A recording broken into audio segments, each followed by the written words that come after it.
Hizbullah Lebanon mengklaim telah berhasil menyerang markas besar militer Israel di Pangkalan Kirya, Tel Aviv pada Rabu 13 November 2024.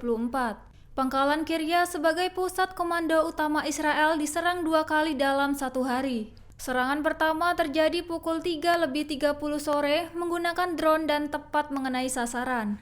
Beberapa jam kemudian, pukul 6:15 malam, Hizbullah melancarkan serangan kedua dengan rudal balistik Qader-2. Media Israel membantah klaim serangan tersebut, namun Hizbullah menegaskan keberhasilan mereka menembus pertahanan Israel. Selain Kirya, Pangkalan Gilot dan Amos di Israel Utara juga menjadi target serangan Hizbullah. Mengutip Tribun News, serangan tersebut terjadi hampir 2 bulan setelah Israel memulai kampanye pemboman besar-besaran di Lebanon. Hizbullah mengklaim berhasil mempertahankan garis pertahanan meskipun Israel menghancurkan beberapa desa di Lebanon.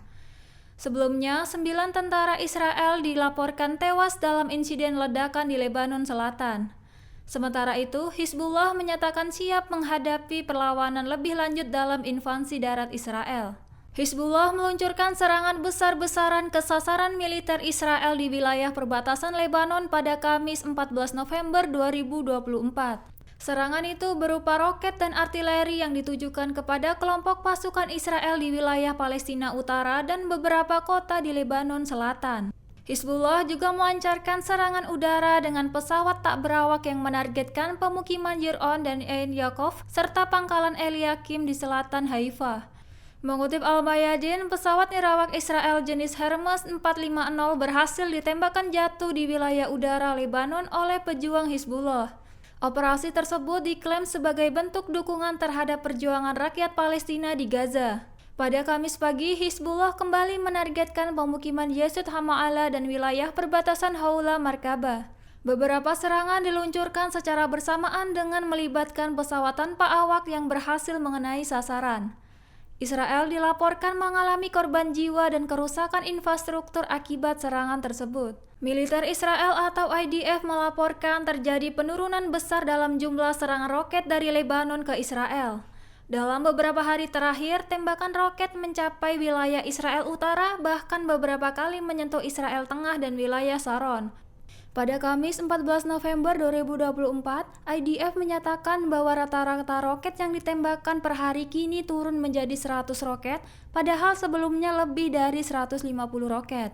Penurunan serangan ini terjadi dengan meningkatnya tekanan militer terhadap kemampuan peluncuran Hizbullah, termasuk serangan bertarget pada peluncuran roket dan sumber daya senjata.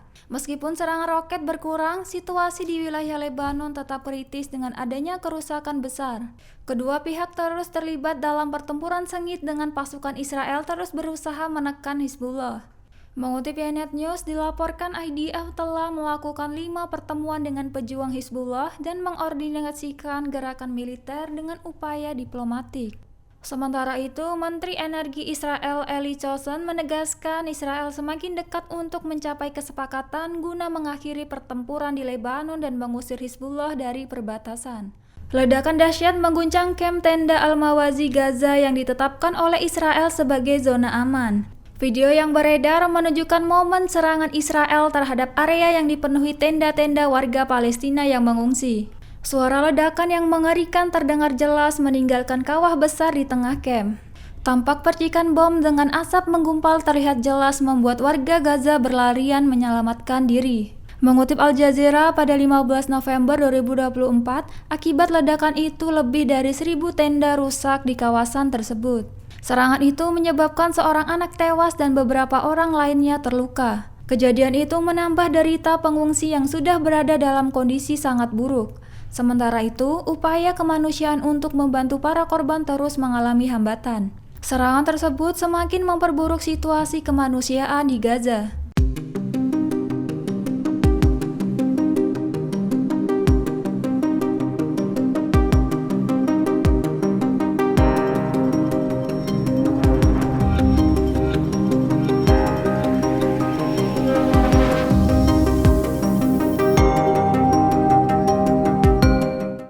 Download Tribun X sekarang, menghadirkan lokal menjadi Indonesia.